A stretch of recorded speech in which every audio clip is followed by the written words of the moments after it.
মৌলভীবাজার, সুনামগঞ্জ, হবিগঞ্জ ও সিলেট জেলাকে বন্যা দুর্গত এলাকা হিসেবে ঘোষণা ও দ্রুত ত্রাণ সরবরাহের দাবি জানিয়েছেন কুয়েতে বসবাসরত বৃহত্তর সিলেট অঞ্চলের প্রবাসীরা।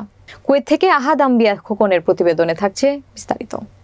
রবিবার কুয়েত সিটির রাজবাড়ী রেস্টুরেন্টের বৃহত্তর সিলেট কুয়েত প্রবাসীদের উদ্যোগে আয়োজিত এক সভায় এই দাবি জানান তারা।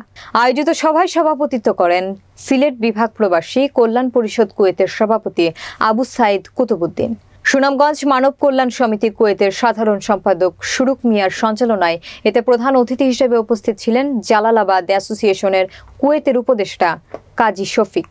প্রধান বক্তা ছিলেন জালালাবাদ অ্যাসোসিয়েশন কুয়েতের সাধারণ সম্পাদক মুরাদুল হক চৌধুরী।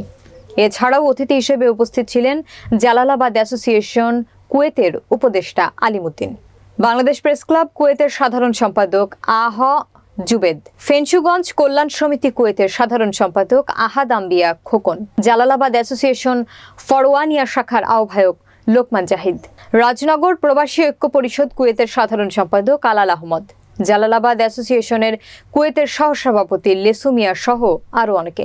আয়োজিত অনুষ্ঠানে বক্তারা সিলেট বিভাগের 4 জেলাকে বন্যা দুর্গত এলাকা ঘোষণা এবং দ্রুত ত্রাণ সরবরাহের দাবি জানানোর পাশাপাশি দ্বিতীয় লন্ডন খ্যাত সিলেট অঞ্চলের মানুষদের বারবার বন্যার পানিতে কেন এত দুর্ভোগ এ বিষয়টি সরকারকে খতিয়ে দেখার অনুরোধ জানান।